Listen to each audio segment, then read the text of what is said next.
en el capítulo 11.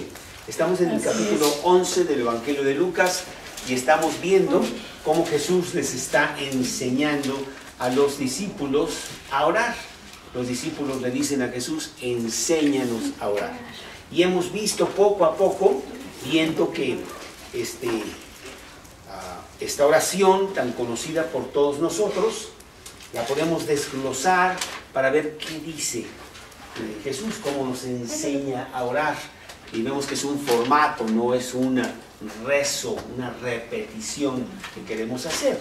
Y entonces veíamos aquí que les dijo, cuando oréis, capítulo 11, versículo 2, decid, Padre nuestro que estás en los cielos, santificado sea tu nombre, venga tu reino, hágase tu voluntad, así en la tierra como en el cielo, así también en la tierra. Y hemos visto así pedacitos por pedacitos. La semana pasada vimos el pasaje de hágase tu voluntad y vimos algo acerca de ese tema. Y hoy quiero unirlo con hágase tu voluntad como en el cielo, así también en la tierra. Y de eso quiero hablar, de la voluntad de Dios, así en la tierra como en el cielo.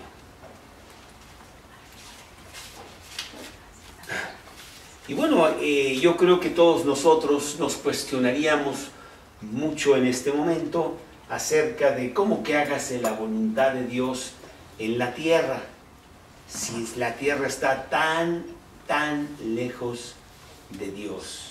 No solamente en estos días, parecería que sería en estos días, pero siempre ha estado.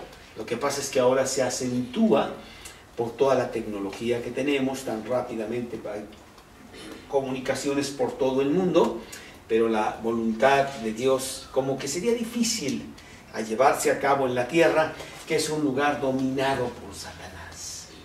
Realmente los principios contrarios a Dios son los que están prevaleciendo en estos momentos en la tierra, en donde hay odio, hay envidia, hay codicia, hay mentira, hay engaño, hay homicidio, hay todas estas calumnias, ni tantas cosas que son realmente de todos los días. Eso pasa constantemente y tienes que estarte resguardando porque te puede pasar a ti ante este mundo tan cruel y tan abiertamente deshonesto y duro. ¿Cómo puede entonces haber la voluntad de Dios en la tierra?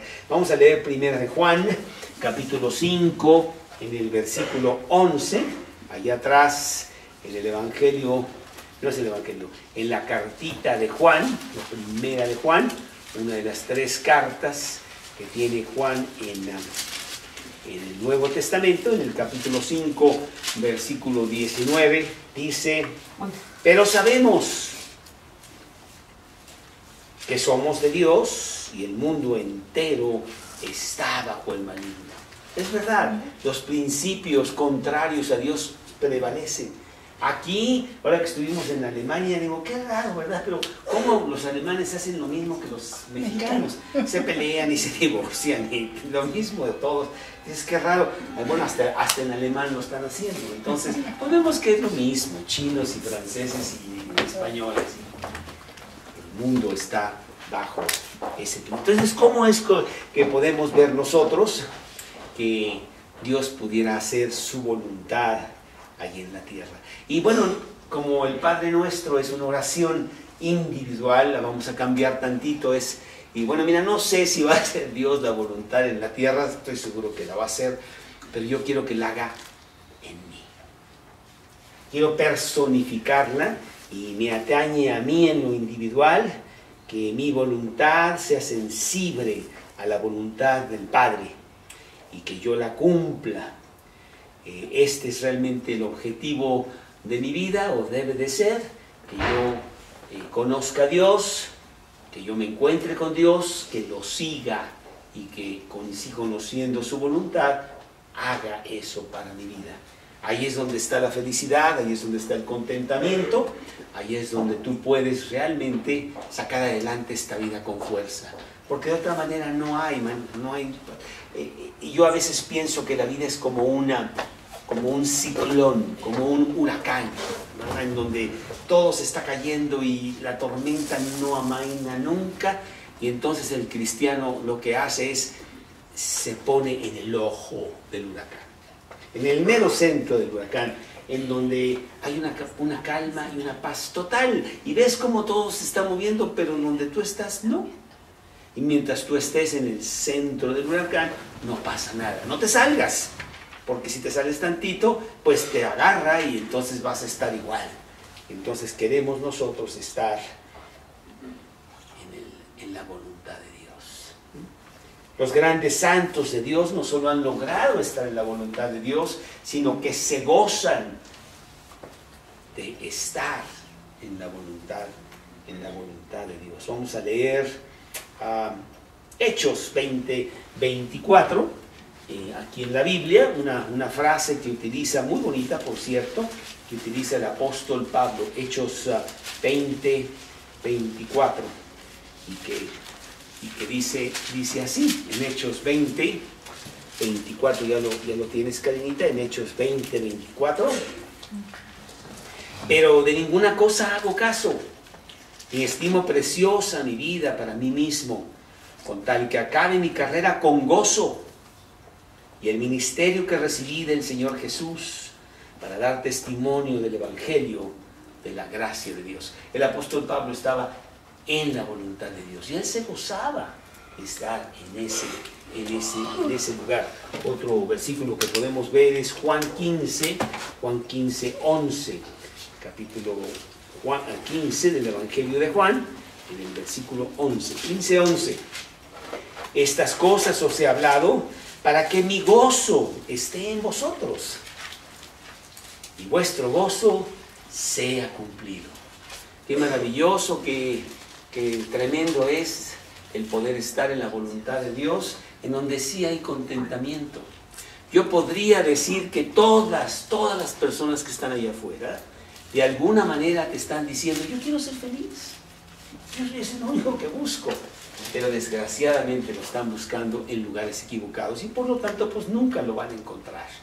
Y el gozo está en conocer a Dios y hacer su voluntad, estar en el centro, y entonces viene contentamiento, viene paz, viene firmeza, viene convicción, viene seguridad, viene esperanza. Porque tenemos un gran futuro para todos aquellos que estamos en Cristo. Bueno, pues el Salmo 48, vamos a ver qué dice el Salmo 48, Salmo 40, versículo 8. Salmo 48 dice, no, ¿qué me pasa? Sí, perdón. Tengo que ir al 40 y luego al 8. 48. El hacer tu voluntad, Dios mío, me ha agradado, y tu ley está en medio de mi corazón. Imagínate, Tere, que tú pudieras estar diciendo esto todos los días. ¡Ay, qué rico! Qué rico estar en la voluntad de Dios. Si estoy enferma, si tengo, si no tengo, si está lloviendo, si lo que pase, no me importa. Pero yo estoy con mi Dios. Entonces, eso me agrada, eso me llena, eso me hace tener total, absoluta seguridad. ¿Sí? Y la Escritura, pues sí nos da muchas ilustraciones, muy gráficas, muy bonitas, para hacernos ver que Dios quiere hacer su voluntad en cada uno de nosotros. Y la más vívida de las que yo encuentro aquí en la Biblia es la del alfarero. El alfarero que trabaja en hacer una pieza en la rueda. Se nos presenta el muy duro cuadro de un duro terrón de arcilla, que mediante la pericia, la experiencia, las manos expertas y el amor del artífice se transforma en una muy bella pieza y útil para nosotros. Jeremías capítulo 18, versículo 2. Jeremías capítulo 18, 2. Dice la palabra aquí en Jeremías 18, 2. Levántate y vete a casa del alfarero, y ahí te haré oír mis palabras.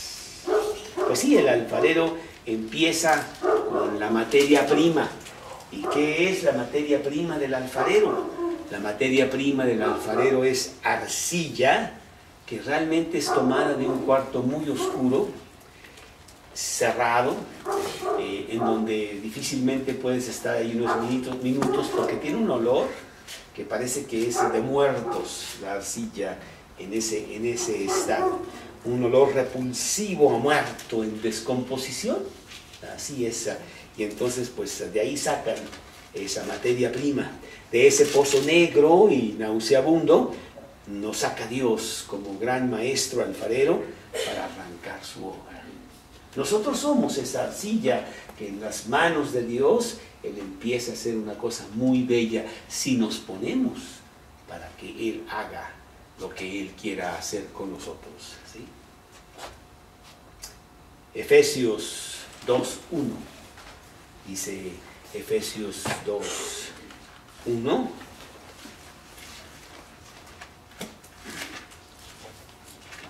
Él os dio vida a vosotros cuando estabais muertos en vuestros delitos y pecados.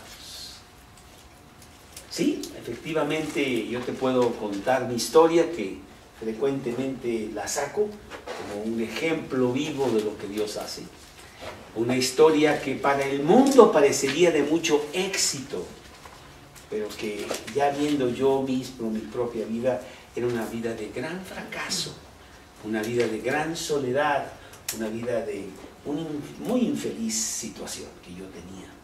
Y cuando yo vine a Cristo, Él empezó a cambiar mi vida. Lo hizo poco a poco, como lo hace el alfarero. Agarró algo que realmente era repugnante, algo que no servía para nada, como era mi vida.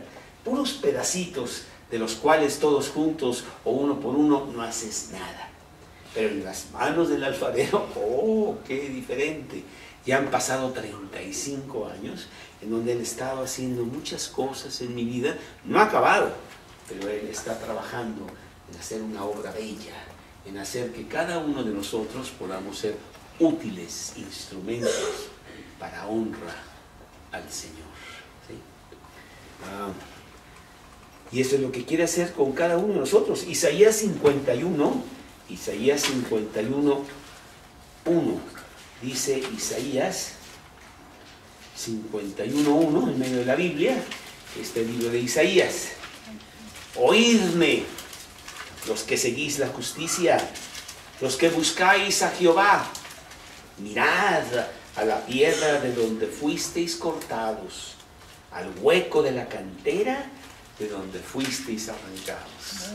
Con frecuencia yo me acuerdo de aquella vida que yo tenía antes de Cristo, una vida muy triste, muy terrible que yo tenía. Y yo digo, ¿de dónde me sacó Dios? Es una gran diferencia lo que es ahora a lo que era en aquellos días. Y lo único que yo hice es venir a Cristo y empezar a caminar según las instrucciones que Él me daba en este libro. Y han sido 35 años. No que lo haya seguido bien todos los días, pero razonablemente voy caminando hacia donde Él quiere que haga. Y cuando no camino, pues Él me agarra y me arrastra también. Y dice, vámonos, órale. Y me lleva. Y han pasado todos estos años en donde sí puedo decir que han sido 35 años maravillosos estando en el centro de su voluntad. Al punto de que, bueno, pues muchos de estos 35 años ahora me dedico a predicar. Y me identifican con eso, Toño. Esta tarde fui al club alemán. Y entonces estaba yo desesperadamente buscando la Biblia de mi esposa. Porque tú no sabes cómo se pone cuando tú agarras sus cosas. Entonces yo andaba ahí, por favor, necesito encontrar, no puedo regresar a casa. Sí.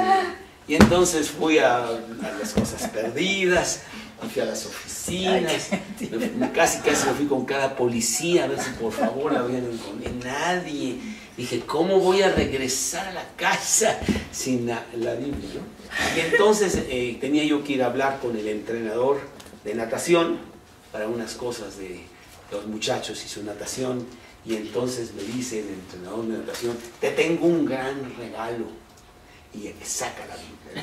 Él se la había encontrado la noche anterior y dijo, este es de Carlos. Ah, pues mañana se la doy y ya. Y la había echado en esa mochila. Me identifica. Y ahora que tengamos la pastorela en diciembre, que ciertamente la tendremos en el club alemán, yo le arranco al entrenador una promesa. Tú me vas a llevar a todos los nadadores a la pastorela. El año pasado lo hizo. Lo sacó del agua. Porque ya eran las 5:30. Que nunca lo hace. Que nunca lo hace. Tienen que nadar hasta que termine. Y lo sacó del agua con una toalla y vámonos a la predicación de la pastorela. Y fue muy bonito. Y este año va a ser igual. Entonces, la gente ve que estas personas tienen algo diferente. Estas personas están haciendo, aunque no lo ponen de esa manera, están haciendo la voluntad de Dios. Están en el camino de Dios. Están siendo usados por el alfarero que poco a poco está haciendo un gran trabajo en nuestras vidas. A Salmos 42. Salmos 40, 42. Y dice el Salmo 40 en el versículo 2, la primera parte. Me hizo sacar del pozo de la desesperación, del lodo cenagoso. Puso mis pies sobre peña y enderezó mis pasos. Este versículo, Rita, este versículo es mío, Esa es lo que a mí me ha pasado. Él me sacó de un pozo muy profundo y me ha puesto ahora sobre la peña. Maravilloso, ¿sí? Así me eligió a mí, así elige a todo aquel que quiere seguir a Cristo realmente. Dios amasó ese barro para convertirlo en arcilla, que es la materia prima para la gran obra que Él hace con cada uno de nosotros. El alfarero pone ese terrón de arcilla con meticuloso cuidado en la rueda. Y tú sabes cómo empieza. Poco a poco empieza a moverse la rueda y con sus manos empieza a formar la pieza que él quiere formar, girando paulatinamente y progresivamente en la velocidad de la rueda. Jeremías 18:3. Jeremías 18:3. Y descendí a casa del alfarero. Y he aquí que él trabajaba sobre la rueda. Sí puedo yo atestiguar de que Él ha estado trabajando sobre la rueda de mi vida. Él pone la arcilla en medio de la rueda y así como Dios pone mi vida en medio de Cristo para que yo siga a Jesús. La voluntad del alfarero empieza a trabajar y a obrar desde ese pedazo de arcilla con toda dedicación, esmero, entusiasmo, para producir lo que su mente había ya trazado para la vida de cada uno de nosotros. Y ciertamente lo mejor de lo mejor. Inclusive, fíjate que ya lo sabes, Tita, pero yo me pasé desde el día que yo recibí a Cristo en mi corazón, al día que finalmente Dios trajo una compañera a mi vida, pasaron 17 años. Bueno, porque el alfarero tenía que hacer muchísimo trabajo en ese pedazo de arcilla. Dice, yo no sé si voy a poder, pero bueno, déjame intentarlo. Me voy a tardar un rato. Y se tardó 17 años. No es así. No es así. Cuando yo recibí a Cristo, yo me dediqué nada más a las cosas de Cristo. Y ella llegó. Después ella trajo esa situación para mi vida, para que esa pieza estuviera completa, ¿verdad? Para que realmente, con gran ternura y compasión, girando esa rueda despacio y luego más y más aprisa. ¿Y cuál es el otro ingrediente de la arcilla para que este alfarero haga la pieza que él quiere? El agua. El agua. El agua es importantísima, si no, pues esa arcilla sería continuidad dura. Pero él pone agua, le echa más agua y le pone el agua necesaria. A veces realmente está empapado. Tú no sé si lo has visto cuando lo haces en película, ¿verdad? Los alfareros, ahí que tienen mucha agua. Y el agua es un símbolo de la palabra de Dios.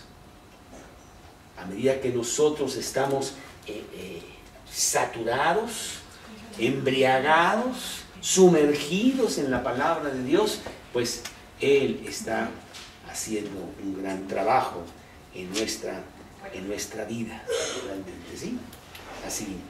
Así es. Utilizando bastante agua en sus manos para imprimir la presión necesaria en esa arcilla, Él poco a poco está moldeando su gloriosa voluntad en mi vida. El agua es el medio por el cual el artesano imprime su voluntad y le va dando forma a este instrumento. El agua es la palabra que me moldea a su voluntad. Salmos, capítulo 1, versículo 3. Salmos 1, 3. Dice el Salmo, capítulo 1, versículo 3. Bueno, tengo que empezar desde el principio, desde el 1, nomás para saber de qué se está hablando. Bienaventurado el varón que no anduvo en consejo de malos. Y ya me voy al 3 y dice, será como árbol plantado junto a corrientes de agua, que da su fruto a su tiempo y su hoja no cae, y todo lo que hace prosperará. Cuando tú estás en la palabra de Dios, inevitablemente prospera tu vida. No me importa cuál sea el problema que estés pasando ahora o en el futuro o lo que sea, teniendo una Biblia abierta, poniéndole atención a la Biblia, embriagándote en ella y siguiendo la voluntad que en ella tenemos, pues inevitablemente va a prosperar y esa pieza se va formando de una manera preciosa. Y mira, las manos de ese alfarero detectan toda impureza, retiran todo aquello que puede estropear la obra que está haciendo. ¿Cuántas cosas ha quitado de mi vida a través de estos 35 años en Cristo? En donde digo, mira, no, esta piedrecita, mira, va a quedar muy feo eso, esta piedrecita, no, pero es mía, déjame, no, fuera porque no la necesitamos para hoy. Mucho después me doy cuenta de que efectivamente me hacía mucho daño. Y esta otra cosa, y aquella otra situación, limpiando muchas cosas en mi vida, yendo hasta lo más profundo de mi ser a veces, para entender los problemas que yo estaba teniendo desde hacía muchísimos años, y que no sabía que estaban ahí. Me los hace entender y luego me los quita para que la obra sea una obra realmente, una obra preciosa. Y así es lo que Él está haciendo. Si las piedritas o las asperezas persisten, entonces se arruinaría el trabajo y sería de mucho menor calidad. Capítulo 18 de Jeremías, versículo 4. Jeremías 18, 4. Jeremías 18, 4. Y la vasija de barro que él hacía se echó a perder en su mano y volvió y la hizo otra vasija según le pareció mejor hacerla. Eso es lo que hace Dios con nosotros. La resistencia y la dureza del corazón impide muchas veces que la voluntad del alfarero se cumpla, y nuestra terquedad lo lleva pues a hacer un trabajo diferente y llevarnos realmente a la voluntad de Él, no a mi voluntad. Yo quiero amoldar la voluntad de Dios y que Él haga lo que yo quiero, y no debe ser así, sino al revés. Yo soy el que tengo que hacer la voluntad, realmente la voluntad de Él. Bueno, pues yo quiero preguntarte a ti si quieres hacer la voluntad de Dios. La respuesta es obviamente que sí. Sería suicidio de otra manera. Y hablaba yo la semana pasada que tenemos la voluntad de Dios general que es para todos. Esa es la voluntad de Dios, para todos. Y luego viene la voluntad particular de tu propia vida, una cosa muy específica para ti. La voluntad de Dios para todos es 3 puntos muy sencillos. La voluntad de Dios es de que todos sean salvos. Dice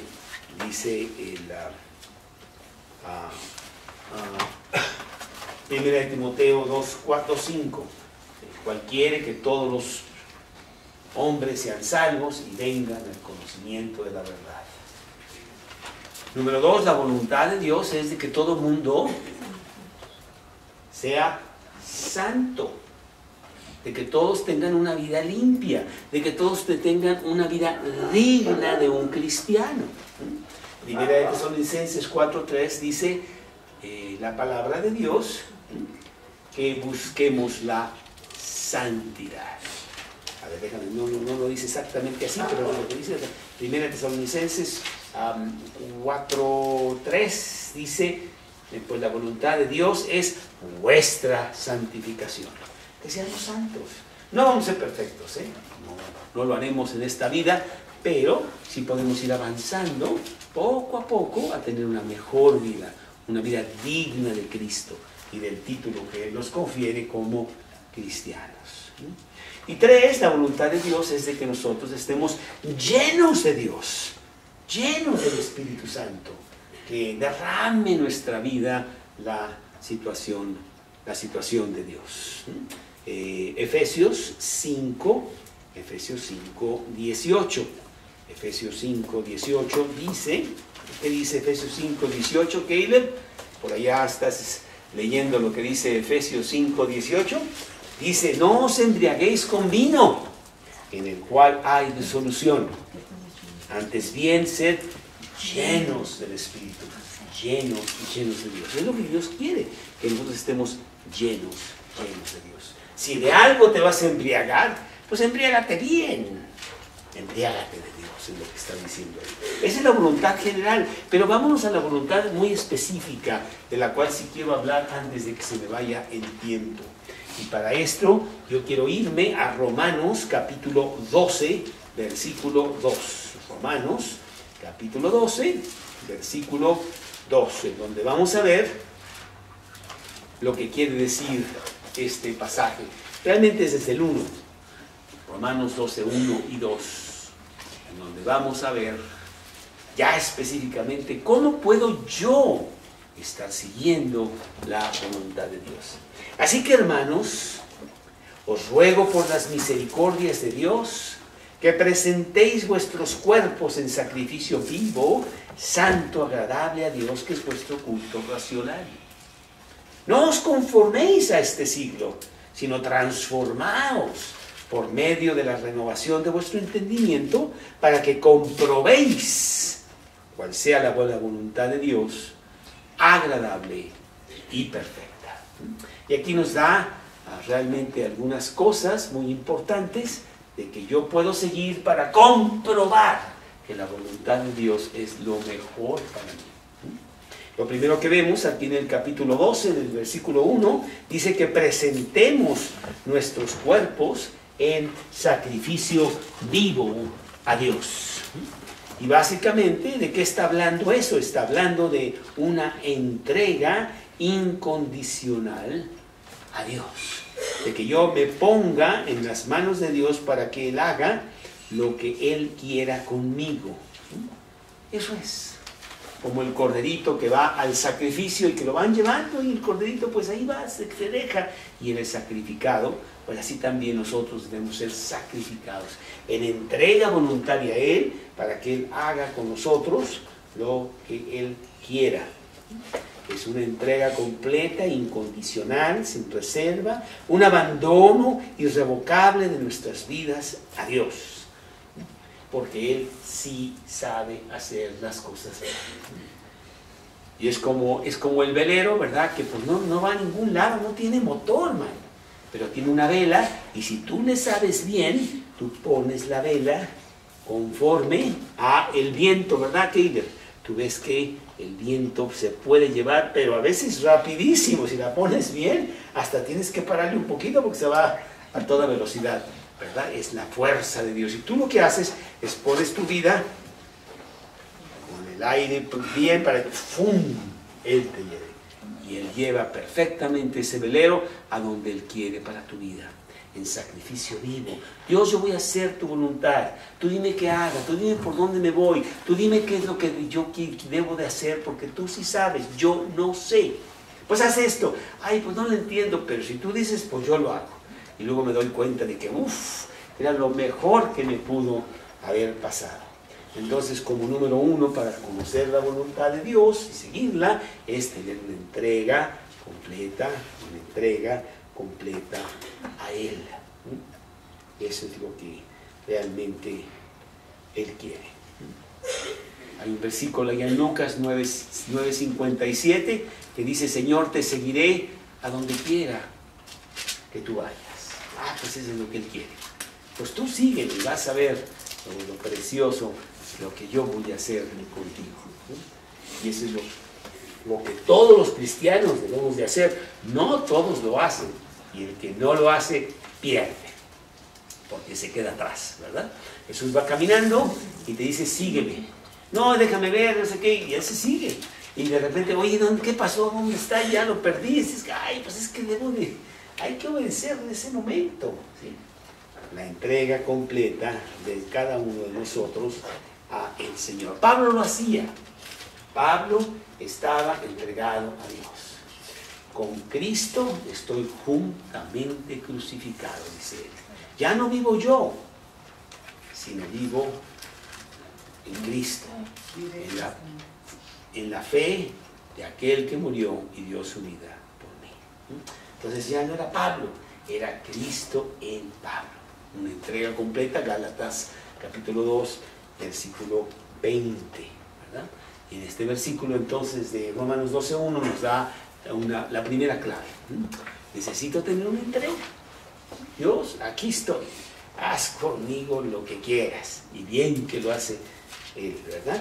La segunda cosa está en el versículo siguiente, en Romanos capítulo 12, versículo 2, que dice: no os conforméis a este siglo. Eso es lo que dice. Y básicamente está hablando de que nos separemos de los principios de este mundo, que son principios que van en contra de Dios. Que veamos lo que dice la Biblia, y lo que dice la Biblia y lo que está pasando allá afuera son dos cosas diferentes. Uno de los grandes peligros que tenemos es el mundanismo, es querer estar bien con Dios y querer estar bien con el mundo, y eso no se puede, porque aquel que está bien con el mundo se hace enemigo de Dios, porque son dos cosas totalmente opuestas. Eso lo dice Santiago 4:4. Oh almas adúlteras, ¿no sabéis que la amistad con el mundo es enemistad contra Dios? Cualquiera pues que se hace amigo del mundo, se hace enemigo de Dios. Es lo que dice ese versículo, ¿sí? ¿Y cuántos de nosotros caemos en la trampa de querer seguir a Dios, pero arrastrando muchas cosas del mundo que solamente nos atan y no nos permiten caminar hacia la voluntad de Dios? Marcos 4:18 y 19. Marcos 4:18 y 19.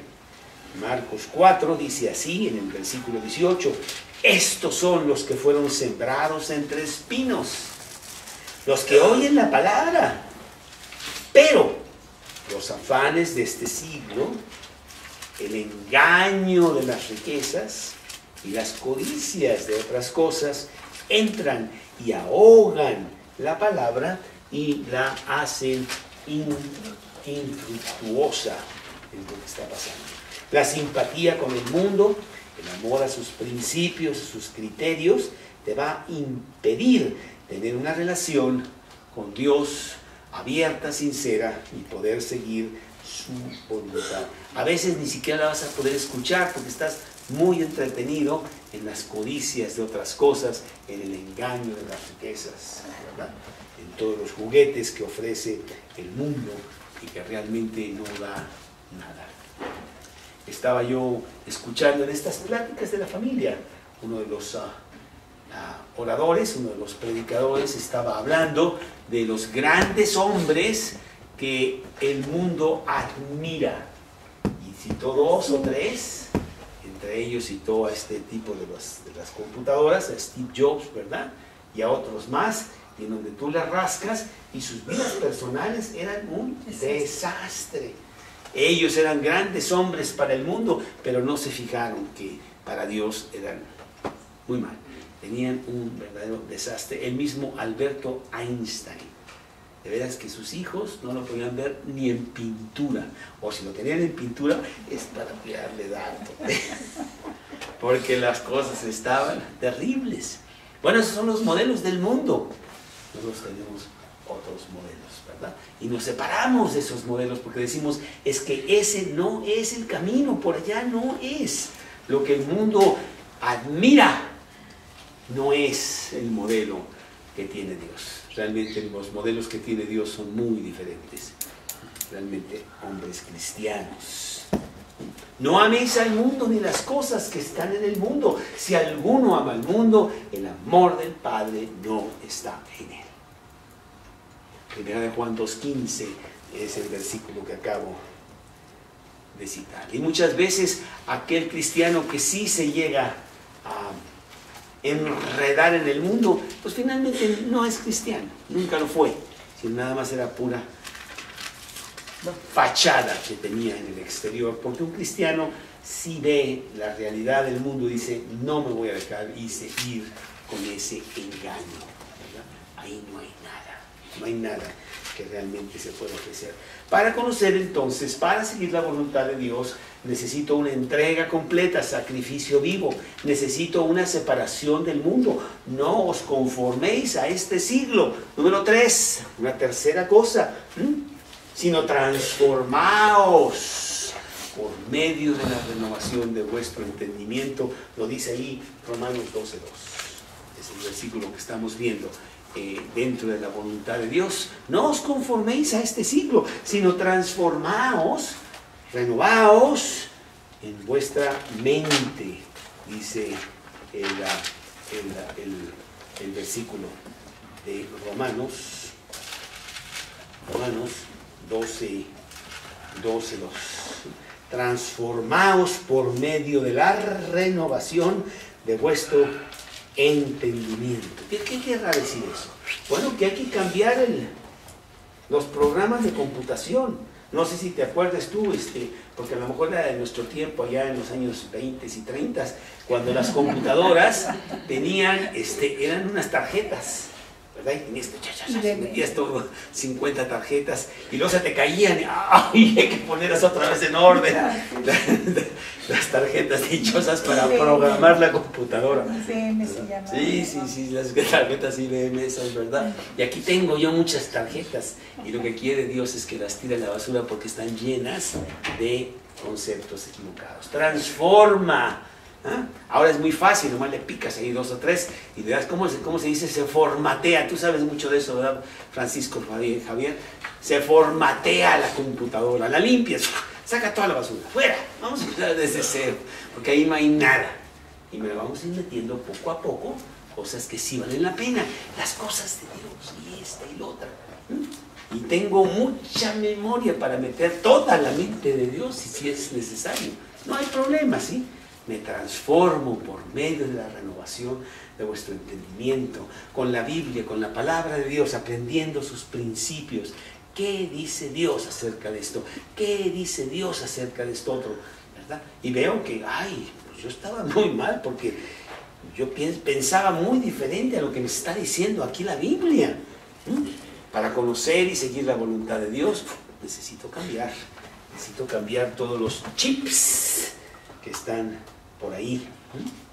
Cuando tú aceptas a Cristo en tu corazón, Dios te da esa posibilidad de empezar a cambiar el software de la computadora, ¿sí? Y pensar poco a poco como Dios. A medida que penetras en la Biblia, sabes más y sabes más y sabes más y vas profundizando y llega el punto en que empiezas a empiezas a respirar Biblia, a Había un gran predicador del siglo XIX, Carlos Spurgeon, y decían, cuando se muera lo vamos a abrir. Ese señor no tiene sangre, ese tiene Biblia ahí en las venas, porque tenía tan lleno que estaba, tanta sabiduría de la vida práctica de todos los días. Sacaba grandes enseñanzas bíblicas de las cosas de la vida diaria. Había renovado su entendimiento con la palabra de Dios, ¿verdad? 3 cosas que dice Dios. Sacrificio vivo, entrega. Separación del mundo, ¿verdad? Y renovar nuestra mente para conformarnos a Dios. Y quizá toma una más que es muy importante. Para conocer la voluntad de Dios se necesita tiempo. ¿Tiempo para qué? Tiempo para que las cosas que tú piensas que son importantes, pero que realmente no lo son, se pasen al segundo lugar. Y las cosas que el mundo desecha porque no sirven, pero que sí son muy importantes, y tú las empiezas a ver así, tomen el primer lugar. Eso toma tiempo. Toma tiempo de ir caminando con Dios, de ir estudiando tu Biblia, de pasar a entender más, de estudiar más y profundizar más en sus cosas, y poco a poco Él va haciendo este maravilloso cambio, esta preciosa obra que el alfarero hace poco a poco, y terminar con una obra maestra en tu vida, ¿sí? Eso es lo que Dios quiere hacer en ti. Eso es cuando, en lo que dice el Padre Nuestro, hágase tu voluntad, aquí, allá en la tierra, yo conmigo, sí. Y tomándolo específicamente, tengo que tomar tiempo, que es paciencia, tengo que tomar entrega a mi Dios, tengo que tomar separación para Él, y tengo que renovar mi mente para pensar y actuar como Él actuaría. Entre los jóvenes hay una serie de jóvenes cristianos, hay una serie de libritos ahora muy buenos, y es una especie de club que se llama ¿Qué haría Jesús? Entonces la idea es, bueno, estoy en esta, ¿qué haría Jesús si tomara Él la decisión que tengo que tomar ahorita? ¿Qué haría Él? Sería bueno saber, porque me gustaría hacer eso, ¿no? Bueno, pues eso lo vamos haciendo a medida que vamos penetrando en la palabra. Y dice aquí el versículo de Romanos 12:2, la última parte, dice, ¿para qué? Para que comprobéis cuál sea la buena voluntad de Dios, agradable y perfecta, ¿sí? Pablo nos exhorta aquí, comprobemos qué buena es la voluntad de Dios. He seguido a Cristo durante 35 años. Hace 35 años que recibí a Cristo, y han sido los mejores años de mi vida.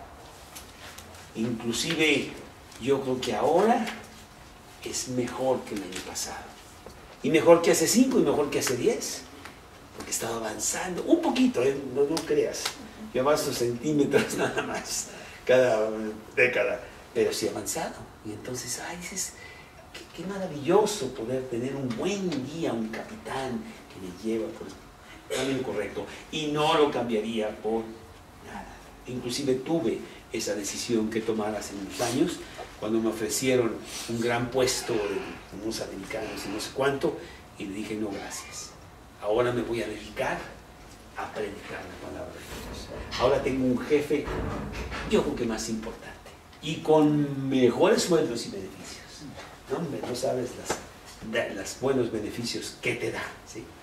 Entonces dije, no, gracias, mejor sigo a Jesús.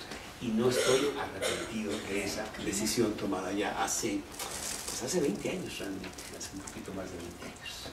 Porque el seguir a Cristo te hace comprobar la buena y agradable voluntad de Dios. La palabra comprobar significa en griego establecer con exactitud, conocer sin sombra de duda, tener la certeza absoluta. Conocer la voluntad de Dios no es una lotería, es una manera de vivir. Y no es tan difícil. Dices, ¿cuál será la voluntad de Dios? Yo no he hablado con Dios últimamente, se me perdió mi Biblia hace como 3 meses, y la verdad, no sé dónde anda. Entonces así como que ando medio perdido. Pues sí, pues andas perdido. Es fácil conocer la voluntad de Dios. No tiene pierde. Ponte a leer la Biblia y síguela y ya. El caminar con Cristo no es una experiencia pasajera, es un caminar de toda la vida. Salmos 142, 142:5. Salmos 142:5. Clamé, 142:5. Clamé a ti, oh Jehová, y dije, tú eres mi esperanza, mi porción en la tierra de los vivientes. Entonces así es. Esta mañana que yo fui a llevar a mi estrella de tenis que tengo por ahí, que va a ser campeón de tenis, ¿verdad, Keila? Mientras él estaba jugando, pues yo estaba leyendo la Biblia y cuadrando un poquito el estudio para esta noche, y me encontré un versículo muy bonito en los Salmos. Dije, ay, lo voy a anotar para compartirlo esta noche. Salmos 9:10.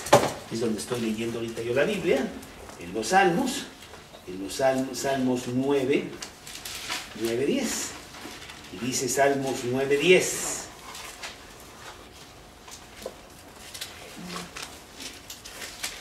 En ti confiarán los que conocen tu nombre, por cuanto tú, oh Jehová, no desamparaste a los que te buscaron.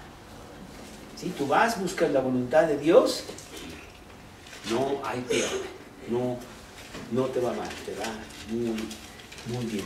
Entonces, cuando estamos en el Padre Nuestro, cuando estamos en las cosas de orar con Dios, que es platicar con Él, le decimos, hágase tu voluntad, así en el cielo como en la tierra. Y ya vemos qué quiere decir su voluntad, porque así como que es muy vago, ¿no? Su voluntad, sí, pero ¿qué quiere decir eso? No, ya lo vimos, ¿sí? Es una entrega completa, es separarte de las cosas del mundo, es renovar tu entendimiento, es esperar en Él, no tomar decisiones ahí al trancazo. Imagínate cuando llegó una muchachita muy guapita aquí por aquí hace muchos años, ¿verdad? Y que yo me hubiera aventado ahí el trancazo, ni cristiana era, ¿verdad? En cambio llegó una abuelita con unos ojos así, y esto y lo otro, y dije, esa sí fue la voluntad de Dios. Eso es lo que tenemos que hacer. Inclusive hay un versículo, Salmos 46:10. Estar quietos y conocer que yo soy Dios. Toño, quieto, no te me muevas, Espera. Ok, Dios, ok. Y tú vas a conocer quién soy yo. Yo te digo por dónde y te digo cuándo también. Oh, pues qué fácil. ¿Sí? La voluntad de Dios. Qué bonito. Pues yo quiero que eso sea para tu vida, que tú lo puedas realmente tener en tu corazón. Pero quiero hablar también de aquellas personas que a lo mejor pues no tienen una relación personal con Cristo. ¿Cómo quiero yo seguir su voluntad si ni siquiera lo conozco? ¿Quién es Cristo? ¿Es una religión? ¿Es un profeta por allá? ¿Es una leyenda? ¿Quién es Cristo? Ah, no, Cristo es Dios y quiere tener una relación personal contigo. Hablar directamente contigo. Y bueno, algunos de nosotros lo hemos invitado a nuestro corazón para que haya esa relación, que Él sea el Señor y dueño de nuestra vida. Y quiero preguntarte si Él lo es de tu vida. Vamos pues a hacer una oración, vamos a inclinar nuestros rostros y te voy a hacer esa pregunta ahí con los ojos cerrados tú, para que la contestes directamente con Él. ¿Es Cristo la persona importante de mi vida? ¿El Señor y dueño de mi corazón? ¿O es nada más alguien a quien yo le pido ayuda cuando tengo problemas? Bueno, Él quiere ser el dueño de tu vida. Él quiere entrar a tu corazón y sentarse en el trono de tu vida. Y desde ahí guiarte para que tú conozcas y sigas su voluntad. Por tanto, si la respuesta es, pues no sé dónde está Cristo, bueno, pues invítalo esta noche a tu corazón. Dile que entre, dile que sea el Señor y dueño de tu vida y que agarre el timón, que Él sí lo sabe hacer. Responde, repite bien conmigo esta pequeña oración. Dios,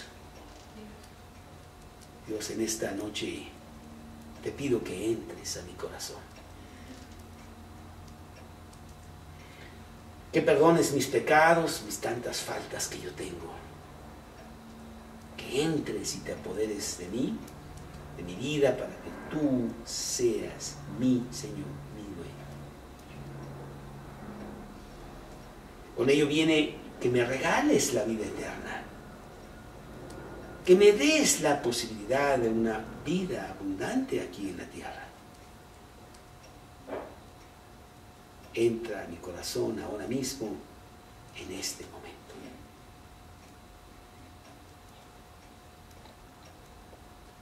Te lo pido en el nombre de Cristo Jesús. Amén. Estamos en el capítulo 11. Estamos en el capítulo 11 del Evangelio de Lucas y estamos viendo cómo Jesús les está enseñando a los discípulos a orar. Los discípulos le dicen a Jesús, enséñanos a orar. Y hemos visto poco a poco, viendo que esta oración tan conocida por todos nosotros, la podemos desglosar para ver qué dice Jesús, cómo nos enseña a orar. Y vemos que es un formato, no es un rezo, una repetición que queremos hacer. Y entonces veíamos aquí que les dijo, cuando oréis, capítulo 11, versículo 2, decid, Padre nuestro que estás en los cielos, santificado sea tu nombre, venga tu reino, hágase tu voluntad, así en la tierra como en el cielo, así también en la tierra. Y hemos visto así pedacitos por pedacitos. La semana pasada vimos el pasaje de hágase tu voluntad y vimos algo acerca de ese tema. Y hoy quiero unirlo con hágase tu voluntad como en el cielo, así también en la tierra. Y de eso quiero hablar, de la voluntad de Dios, así en la tierra como en el cielo.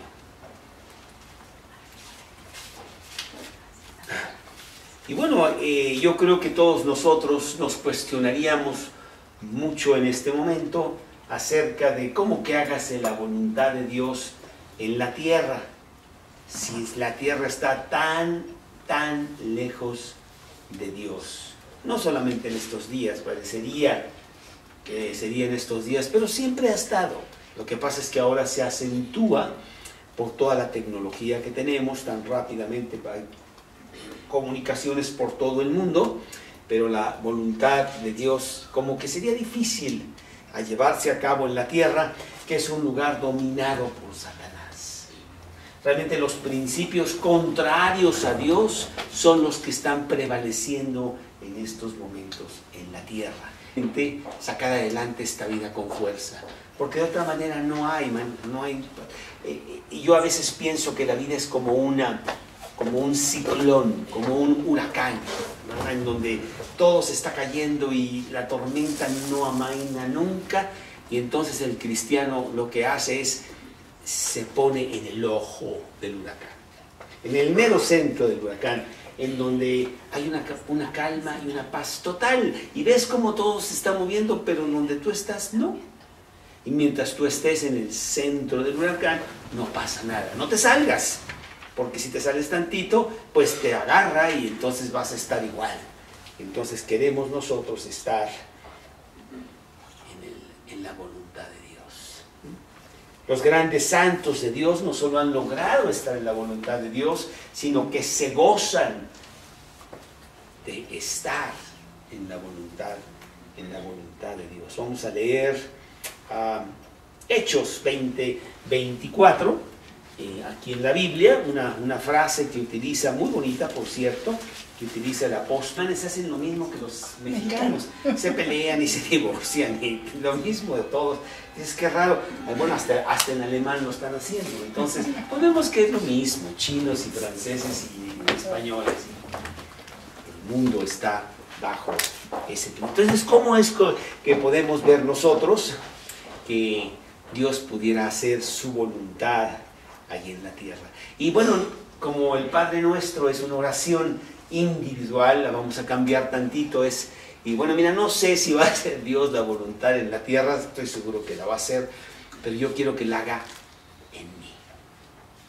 Quiero personificarla y me atañe a mí en lo individual, que mi voluntad sea sensible a la voluntad del Padre y que yo la cumpla. Este es realmente el objetivo de mi vida, o debe de ser, que yo conozca a Dios, que yo me encuentre con Dios, que lo siga y que conociendo su voluntad, haga eso para mi vida.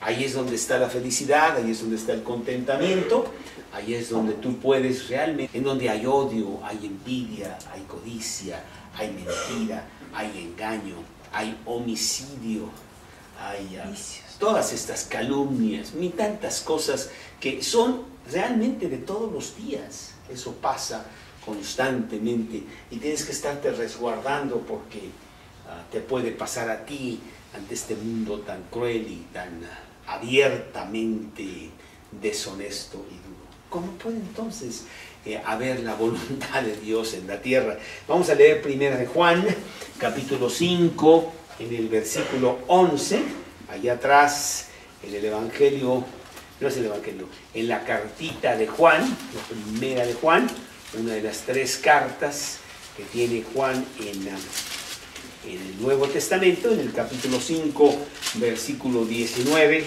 dice: pero sabemos que somos de Dios y el mundo entero está bajo el maligno.